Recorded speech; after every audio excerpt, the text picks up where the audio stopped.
let me give the floor to you, Charlie. Everyone give a warm round of applause and welcome Charlie Timms.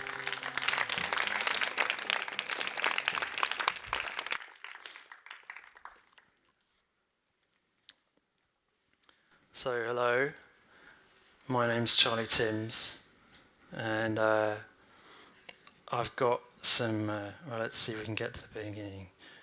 Yeah, so my name's Charlie Timms, and I've got some secret, unreleased, never seen before footage of Sweden's best tennis player. Here he is.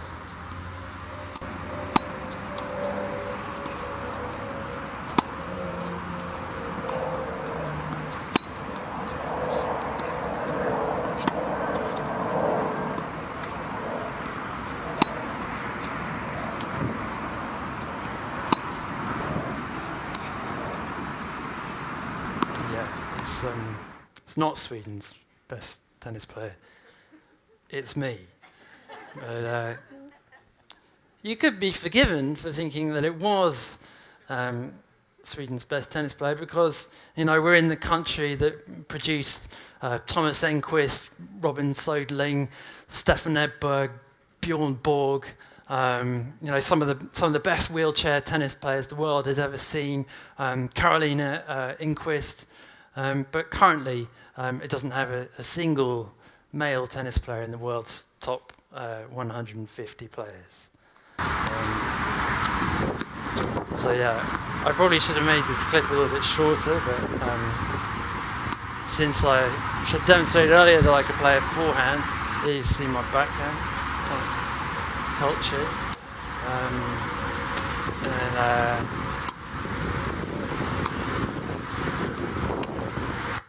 So what Sweden is very good at is this sport, and it's called handball. And this is some footage of Sweden playing Denmark in the 2012 Olympics. Or is it? Is it? Yeah, go on.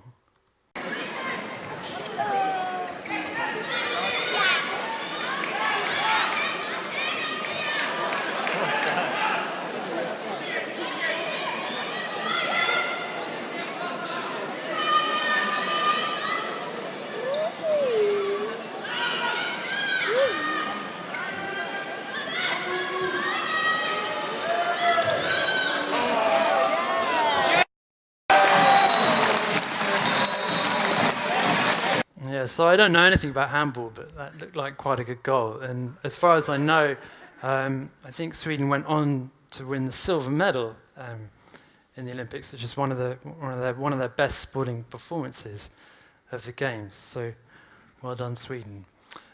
So, what you know, why have I put those two things together? What could me playing tennis and Sweden playing handball in London possibly have to do with each other?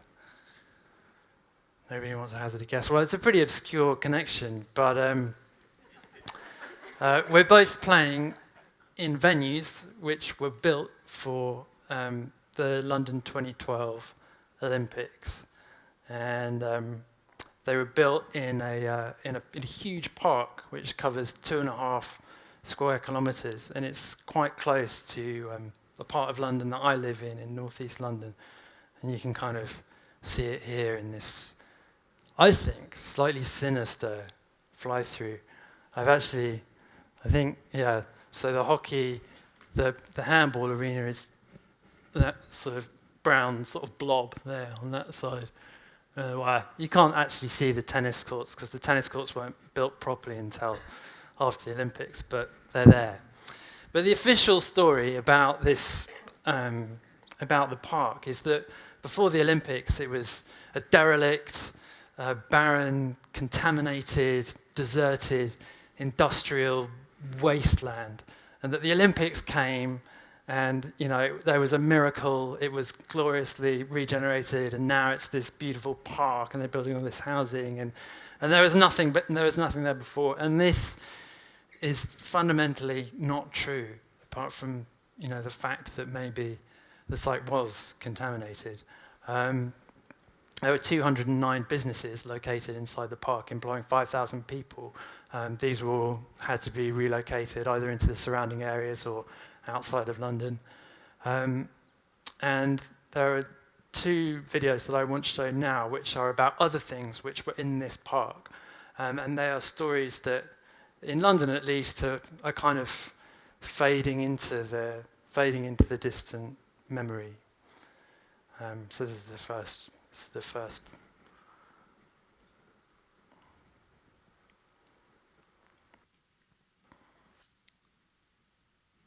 Don't worry, it is supposed to be silent.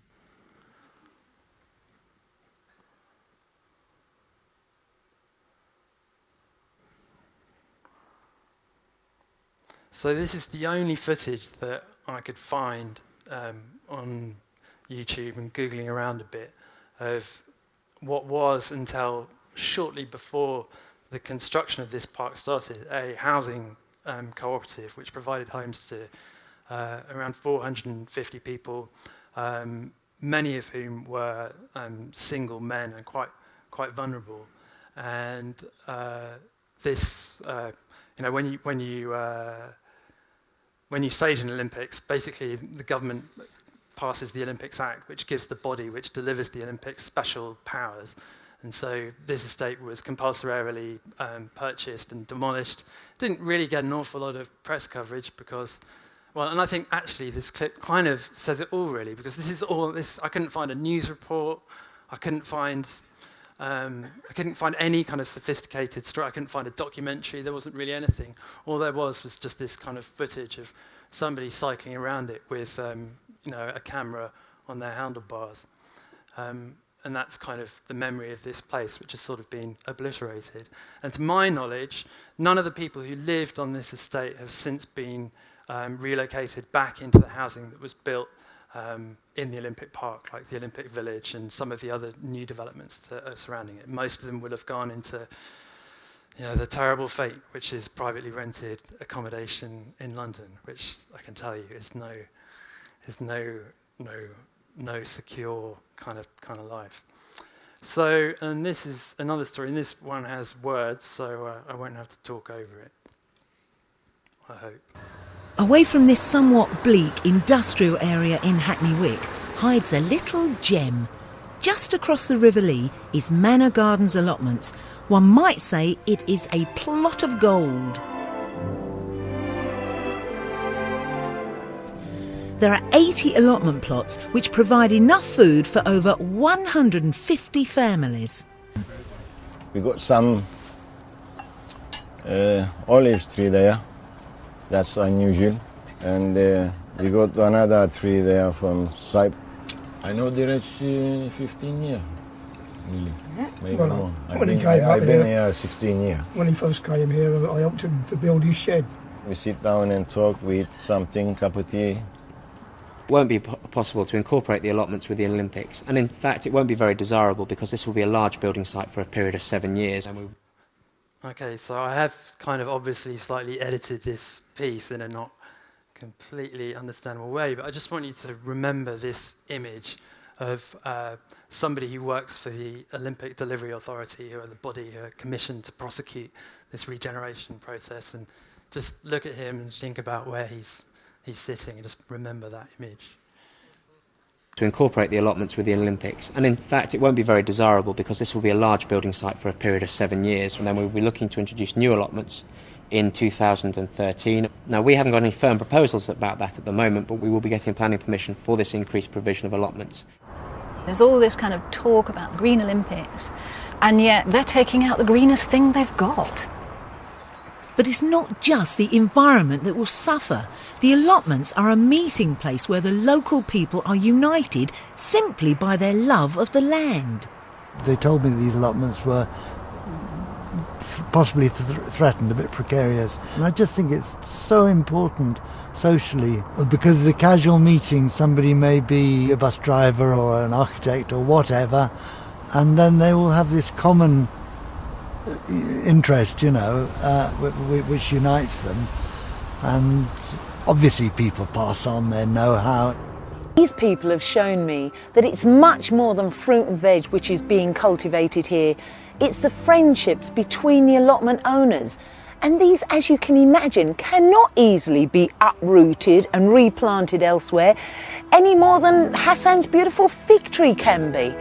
So I'd like to take a moment and enjoy this calm and beautiful place and raise a toast to all the manor gardeners. May your future be fruitful, whatever it brings. Cheers. So these were allotments. Allotments in the UK are, these allotments were located inside the Olympic Park. Allotments are a kind of, well, they're almost a commons. I mean, people, if you want an allotment, you don't get it because you can pay the highest price. You just have to wait on the list, in the queue for long enough, and eventually, hopefully, you'll get them.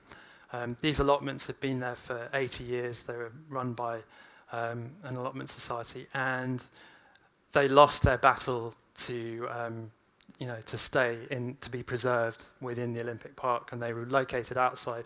And to this day, despite the promise that he makes, these allotments haven't been located back inside the park now that it's open to the public.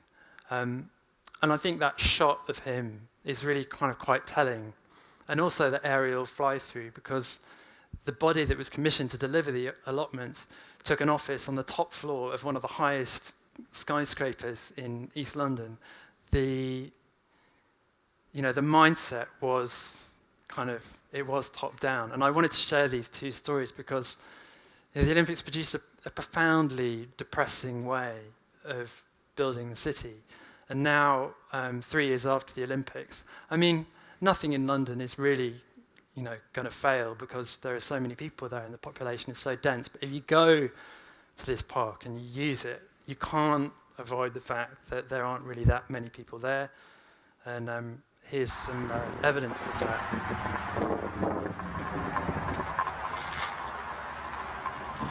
State-of-the-art tennis facility. The Olympics was sold to some the idea it's supposed to be about the sporting legacy. A summer's evening, the sun's just gone down, and there's just me there pumping the ball back and forth with someone else who's also just finished work. So, so I guess I lost my place, but yeah, it was just like there was no chance was given to this to something kind of more human, more social. I mean, I started the Olympics out I started out feeling quite sympathetic about the Olympics, but finished it just thinking that this was the closest, I would ever get to living in a sort of totalitarian state. It was change from the top down, fundamentally, without people, change without people. I mean, that must be what it's like if you live in a sort of, I don't know, in a totalitarian kind of state. So I guess I wanted to talk now a bit about kind of how this happened. I mean, the Olympics is like a really peculiar collision of sort of public power, private power, put together into this crazy mix and detonated, and it's got to happen by a particular deadline. But I think there's something else at work here, and it's a pessimistic view about people. It's a real, they didn't even give these very social human projects a chance to kind of live there. And I guess I wanted to share a video now, and in this video you'll see an American ecologist called Garrett Hardin, who published a paper in 1968 called The Tragedy of the Commons. And I'm sure that many of you may have heard the phrase, the tragedy of the commons.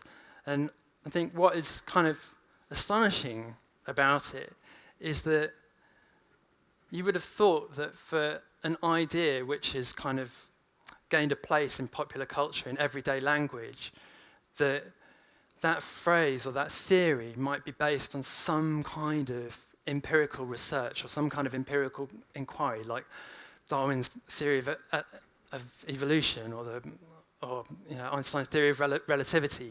There should be something there.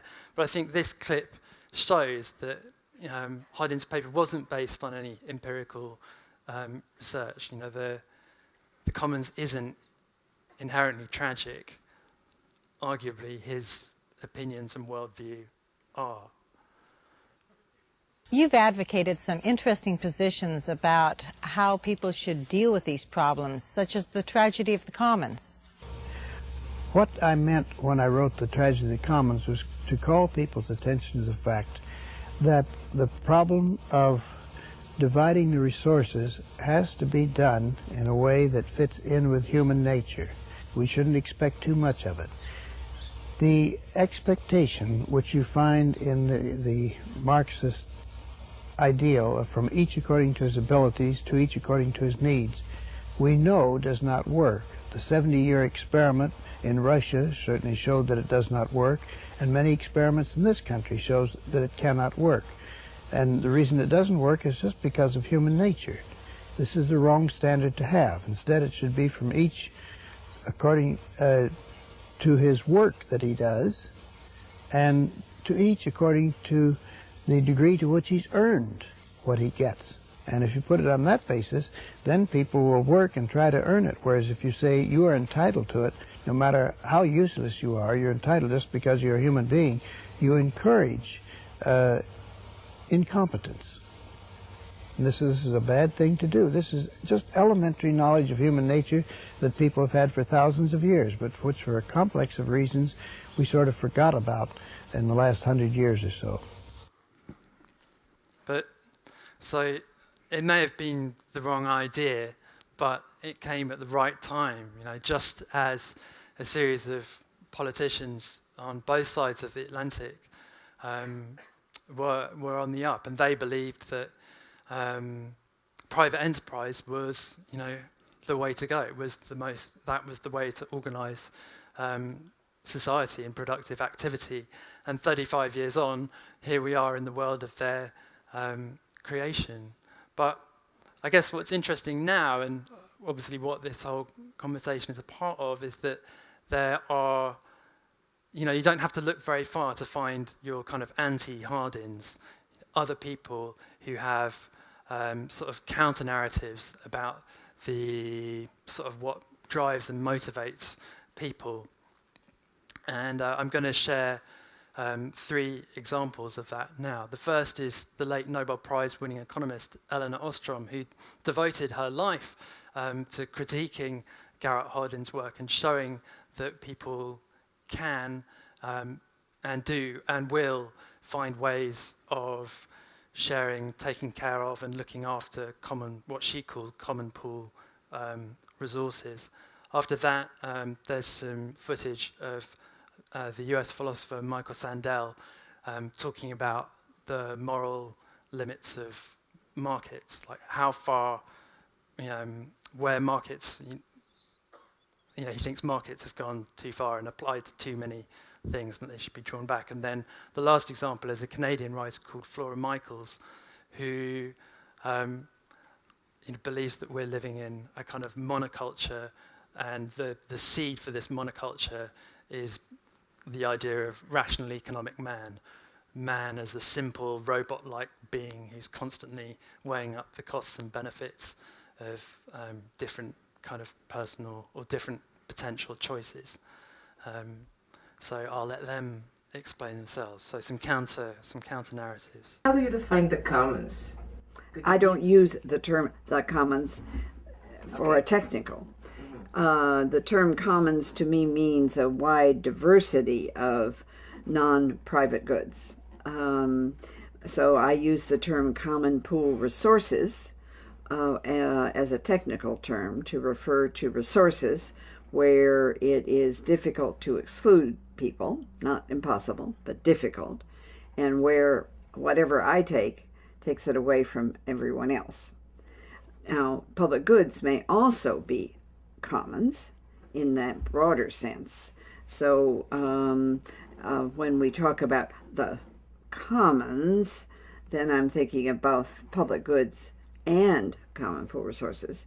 Public goods are like knowledge. It's still difficult to exclude people, but if I use your book and the kinds of ideas that you have, that doesn't exclude others. Michael Sandel is an unusual man.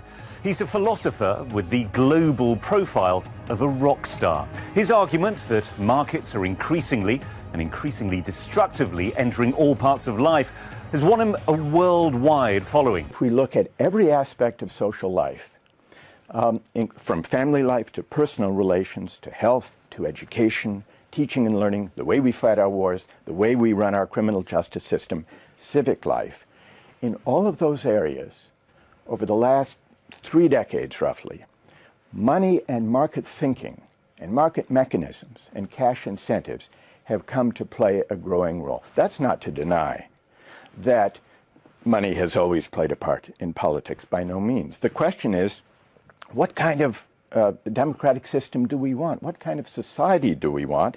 And that's a question we need to debate today, regardless of the fact that there was perhaps no golden age. That's not my suggestion. This is not an exercise in nostalgia. It's an exercise in moral and civic reasoning about what the moral limits of markets should be. Well, let's drill.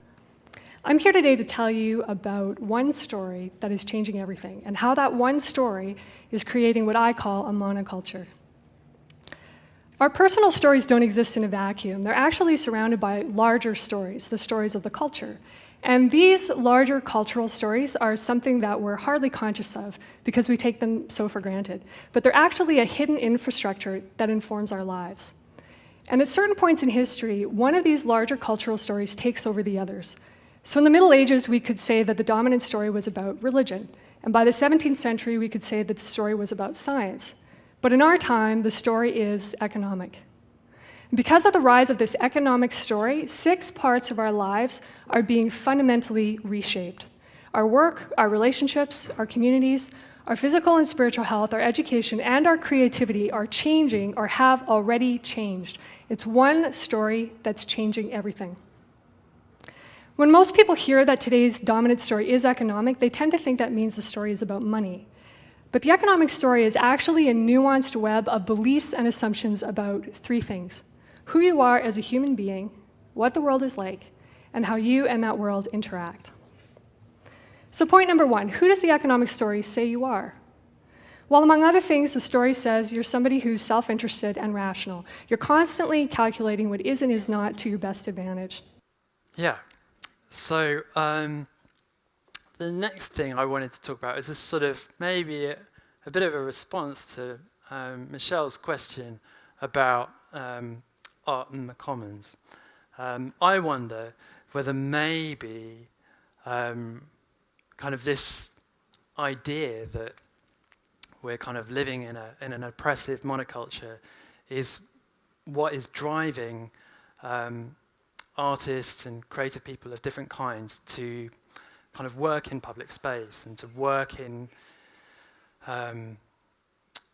to work with people in new ways. I'm quite kind of interested in this book, which I found a couple of years ago, and it's a compendium of what's called socially engaged art, and in it there are lots and lots of different examples of artists who, over the last 20 years, instead of working with paint or photography or with papier-mâché or with a particular kind of clear substance, their substance is people and human relationships, and that's why it's called living is form.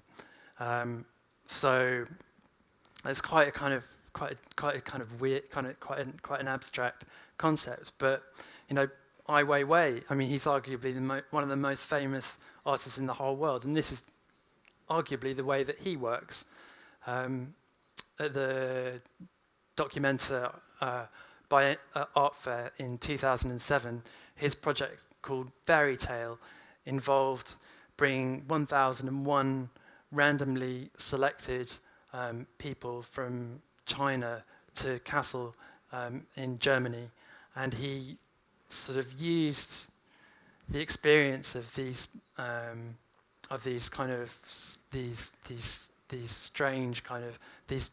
this strange presence at the art fair as the basis for an installation and a photography project and a kind of a sort of meditation on these people.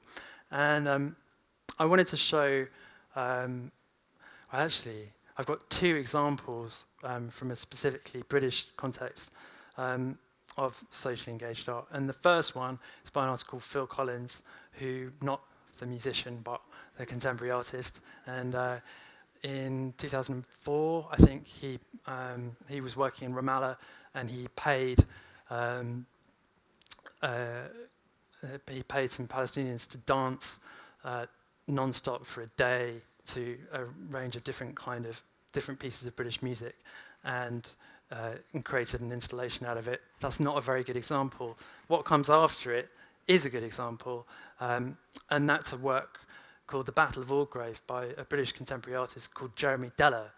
The Battle of Orgrave was a confrontation between coal miners and the police, which happened in the middle of England in 1984, and it was quite a sort of a significant symbolic event, which is remembered by many people in Britain. And he staged this reenactment of this battle only 17 years after it happened, I think in 2001. And many of the people who were taking part in it had been involved had been originally involved in the event. It was a reenactment by people who had actually been there. And so yeah, but the clips I've got of the film will kind of explain it. So first you've got Phil Collins and these people dancing in Ramallah, and then you've got Jeremy Deller's Battle of Orgrave.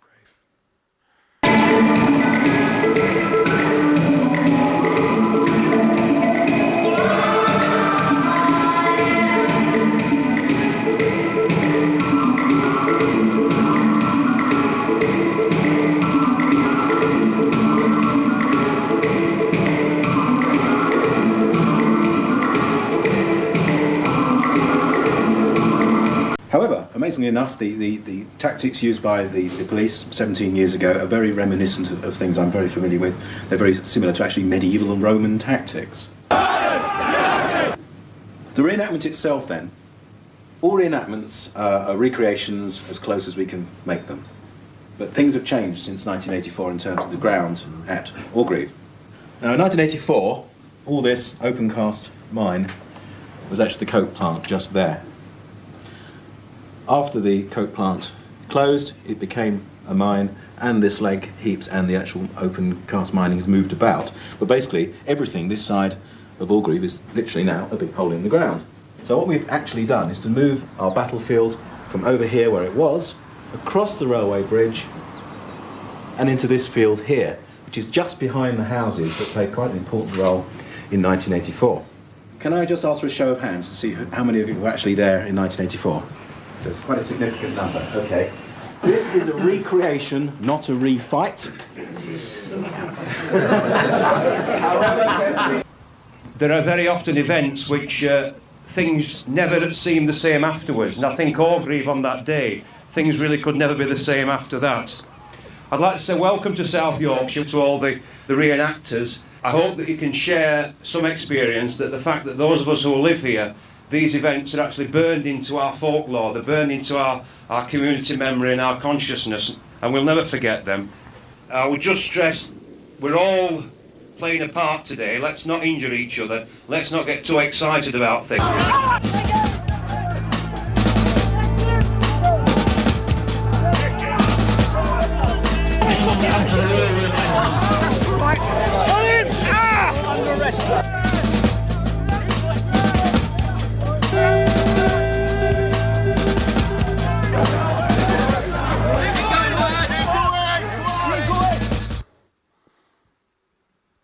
And so I think that in kind of these artists who are trying to make audiences look at people in different ways are in some way trying to sort of, I can't think of a better phrase for it, but sort of liberate them from dominant narratives. And maybe all art is doing that in different ways, but it seems like there are a lot of artists who are trying to do that at the moment. And I kind of think it's sort of socially engaged contemporary art is the most kind of abstracted, hardest sort of end of it to get your head round. But I think this video, which was actually submitted to the DocNext network, which is another kind of project which sits around the edge of this as part of the media challenge, is also kind of doing something similar. And I'm just going to show you about 30 seconds of it here.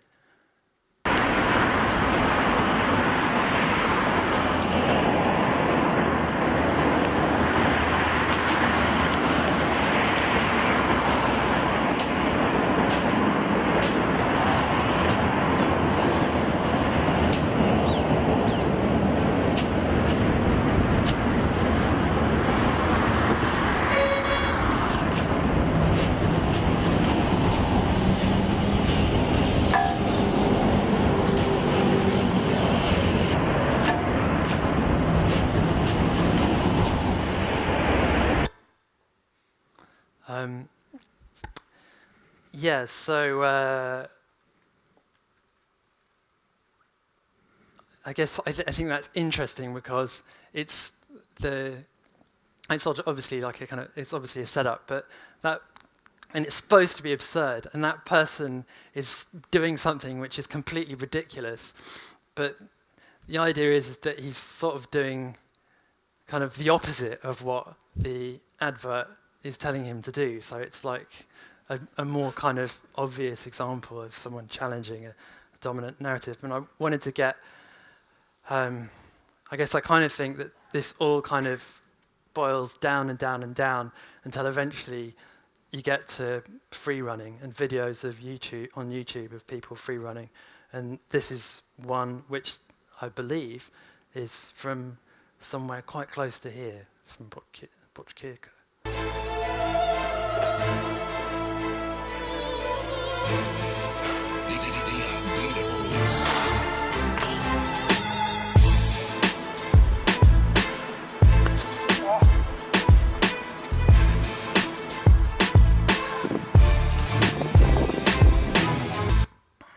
So this is basically a very, very, very long and convoluted way of saying that public art and socially engaged art is a kind of, I think, a kind of cerebral, sonic commoning. It's a way of opening up sort of conceptual and spatial possibilities in the public realm, often in public space, which can kind of show the possibility of other ways of being.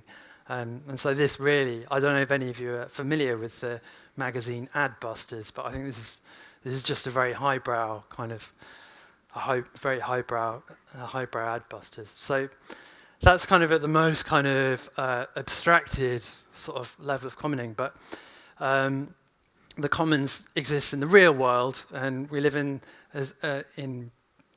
cities and towns and communities that have power structures and democratically elected governments and mayors. So I wanted to talk a little bit now about kind of what is the role of civic leaders in opening up or enabling, getting out the way of movements which are trying to grow the commons in different ways. And I think if you look all over the world now, you can see mayors who have different takes or are trying to find different ways of supporting, at least being more proactive about citizens. Maybe they don't have the commons there yet as their kind of mental model, but you look at someone like Park Won-soon in South Korea. If you look in the media resource, there's some videos and lots of information about him and how he came from being a sort of a lawyer to a human rights activist to an organizer, and as the mayor of the city, his mantra is that the citizens are the mayor. In Bandung in Indonesia, there's a guy called Ridwan Kamil who's also really into ways that you can use social design, different kind of new approaches to trying to build a space for citizens to be more involved in governing and controlling their lives. And then obviously in Europe, you have the rise of the municipalist parties in Spain, in Poland. you don't have to look very far to find a mayor who's either implemented or implementing participatory budgeting. There's stuff about that in the reader.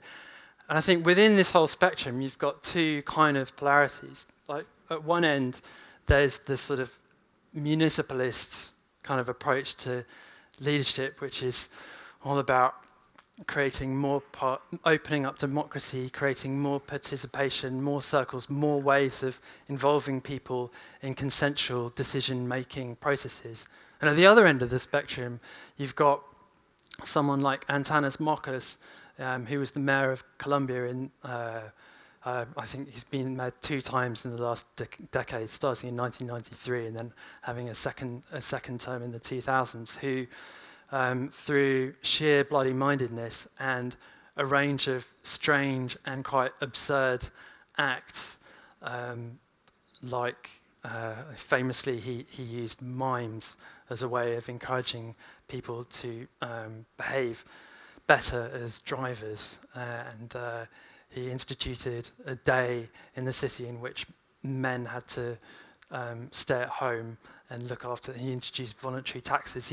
He engaged with the question of citizenship and tried to open up new possibilities for citizens in the city. And so the video that I've got now is basically a bit of a kind of mashup of Spanish municipalism and Antanas Mokas, I think that's what's now. Nos gustan. O sea, que el conflicto no es un conflicto movimientos sociales, instituciones, el conflicto es que la sociedad es un conflicto. Es decir, y el papel de las instituciones es resolver ese conflicto en favor de, es decir, los neoliberales lo tenían claro, en favor de las oligarquías y los más poderosos. Nuestro papel es resolverlo en favor del conjunto de la sociedad.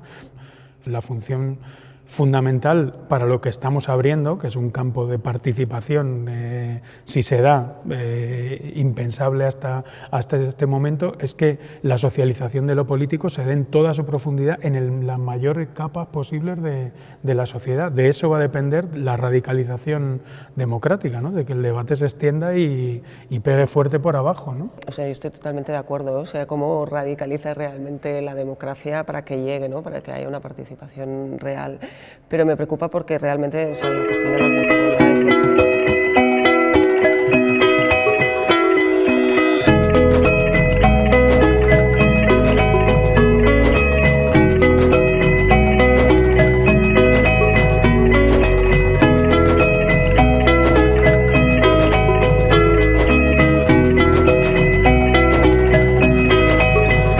Entonces, Pablo, ¿cómo te ves de aquí a un año? Pues nos veo trabajando mucho en la construcción de mecanismos de participación y además como muy implicado sobre todo en un proceso de innovación política, es decir, que sobre un momento que no va a haber respuestas dadas, inventando sobre la marcha una forma de hacer política que hasta ahora no se ha ensayado. Pues dentro de un año me veo ensayando algunos mecanismos de participación y de transparencia, con suerte en varios municipios y en alguna que otra comunidad autónoma. O sea, serán las primeras experiencias piloto y yo creo que habrá sitios donde ya podremos ponerla en marcha. Yo veo dificultades, o sea, meter un programa como los que realmente, o el que se está haciendo desde Barcelona en Comú, es un programa de cambio fuerte, importante, con una apuesta también de meter en conflicto a la institución y de implicar mucho a la ciudadanía, con lo cual veo que va a haber problemas, pero que vamos a estar allá, que es necesario, y sobre todo veo también un espacio de democratización feminista, ¿no? Que creo que esto es importante, que también está en la base de estos programas y de estas iniciativas municipales, y bueno, con esperanza en este sentido, con mucha esperanza. So what is it? Is it relentless participatory processes and mechanisms, or is it dressing up as Superman and tearing down fly posters from the streets and cleaning up the city? You decide. So somewhere between kind of the abstract world of artists and cultural actors and the concrete world of government and mayors, you have kind of, I think, what is probably the world that we're all in, of kind of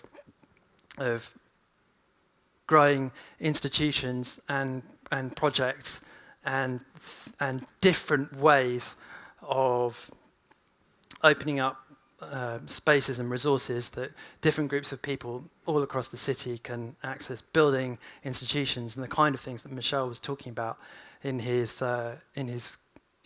talk. And when I came to this part of the presentation, I was kind of thinking, what could I possibly tell you about that you wouldn't already know about or be familiar with? Partly because I'd kind of most of these videos and films and threads I didn't find myself. Most of them were passed to by people here through the Build the City ECF lab and through other things. But I thought there was one thing, and this video is in Swedish, so I don't actually know what these people are saying. So we're just going to have to go har with svensk it. fotboll varit så illa ute. Både sportsligt och ekonomiskt så ser det tungt ut för de allsvenska fotbollsklubbarna. Är då en bolagisering en lösning på fotbollens problem? I helgen håller Riksidrottsförbundet sin stämma och då kommer den frågan att avgöras. En av våra mest folkkära sporter är i kris. Publiksiffrorna är för låga, klubbkassorna läcker. Bland Europas ligor rankas allsvenskan på 28:e plats, en bit efter Cypern och Vitryssland. För att vända trenden krävs pengar och nu ställs frågan, ska vi låta miljardärer ta över våra klubbar? Och det var en sak som jag är säker på. Ett nej till allting, det förändrar inte vår konkurrenskraft till det positiva. Vill vi ha en situation där våra klubbar agerar kuttersmycken åt en fåfäng miljardär? Eller vill vi ha klubbar som är rotade i sitt närsamhälle? If you want to know how bad it can be, look at this country and don't follow our example because we're not a good example. Right, so this is kind of interesting. As I understand it, if you're a football club in Sweden, there is a rule that says that 51% of the shares in the club, Anders is nodding at me, good, 51% of the shares in the club have to be owned by the supporters, because in Sweden, the supporters and the people who go to the match and cheer and sing are recognised as having a stake in this club. They're not customers. They're kind of, well, to use an umbrella, they're sort of co-creators of football, and so it's recognised within the structure of that. But in Sweden recently, possibly because in Sweden people look at the English Premier League, and I noticed in the hotel it was on TV last night, and they look at it and they think, oh, English football must be amazing. What we want is to get some kind of honky Russian guy over with loads of money. We'll get better players. We'll liberalise football. We don't need this 51% kind of rule. It's kind of stupid. It's holding us back.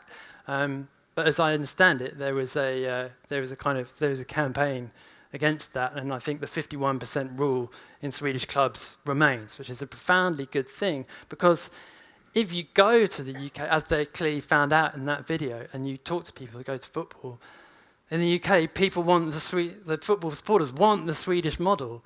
And over the last 15 years, there's been a rising phenomena of supporters trusts, which are effectively cooperative organisations. So a group of supporters can get together, start a co-op. They sell membership. They sell kind of membership to other supporters, and then they use that money to buy shares in the club, which gives them influence on the board and some kind of control over the football club in some ways. And in some examples, there are clubs where the supporters trust has become so powerful that it is actually the model. And so you do have some quite famous examples in the UK now of clubs which are owned and governed and controlled by a cooperative structure. Now, what's really interesting, I think, about this is that there are three possible outcomes. One is that there's a rising tide of these cooperatives in English football, and eventually, that becomes kind of the blueprint. They'll take over. The Commons will right this wrong that football is a business, and it will take it back. Or potentially these supporter-owned cooperative clubs will realise that, you know, they can't compete against the other clubs because, or it's not fair competing against them because someone can just buy the club, pump loads of money in it, and then destroy their team, and then the nice supporter-owned club gets relegated and goes down a league, and the other team goes up. So maybe there might be a separation. You might have two kinds of football. Or what's probably most likely is that there will be this kind of interesting clash of values and ideas and ideologies that we can kind of watch every week in kind of football. There's these two things battle it out. Yeah, just while we're on football, I wanted to sort of express my love of not football so much, but of people who sing at football and of the importance of singing at football. Because there are so few places in the world where people still sing for a functional reason. You know, people used to sing on boats to help them row at the same time. They used to, I don't know, sing in the fields, sing to bring in the harvest, pull up the ropes, you know, this kind of stuff. Football's one of the only places you can go where singing fulfills a functional purpose.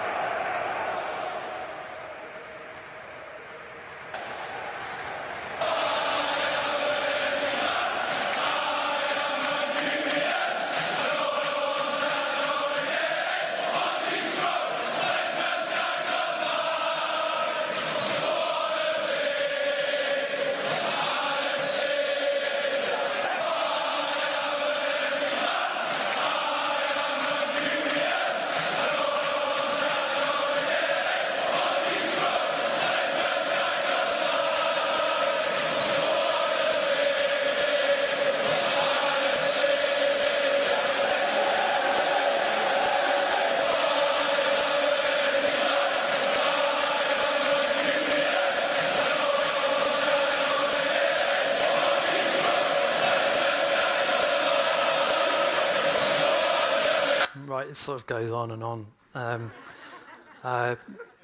But I note from my clock that it is 7:30, and there are more videos, but I'm not going to show them because, you know, there's some people who very kindly are going to take you into their homes, and I don't want to sort of make that any more disruptive for them than it needs to be.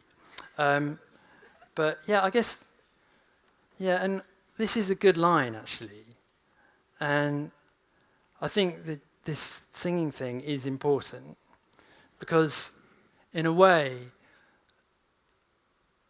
treating football as though it's a business is as absurd and as ridiculous as expecting customers of Tesco or ICA Maxi to turn up at the board meeting and start singing to encourage the board of directors. It's just totally crazy. And that's, yeah, I guess that's the kind of thought that I could leave you with. I mean, it was going to kind of go on into like anarchism and kind of off-piste cooperatives, and if they're really a good way to build the commons, and then we were going to finish back in the Olympic Park. But there's an online media resource which Kevin and I are building tomorrow and the day after, and hopefully it will be based on all the most interesting articles, videos, blog posts, things that are important to you and are informing your thinking, because, you know, there's so much intelligence and knowledge in the room, and it would be great to collect it as much as we can. So either come and see me if you want to find something else, because we might have something in the resource, or come and see me just to give me something so that I can put it in there and then somebody else can find it. So that's it. Thank you very much for letting me hopefully entertain you a bit with this thing.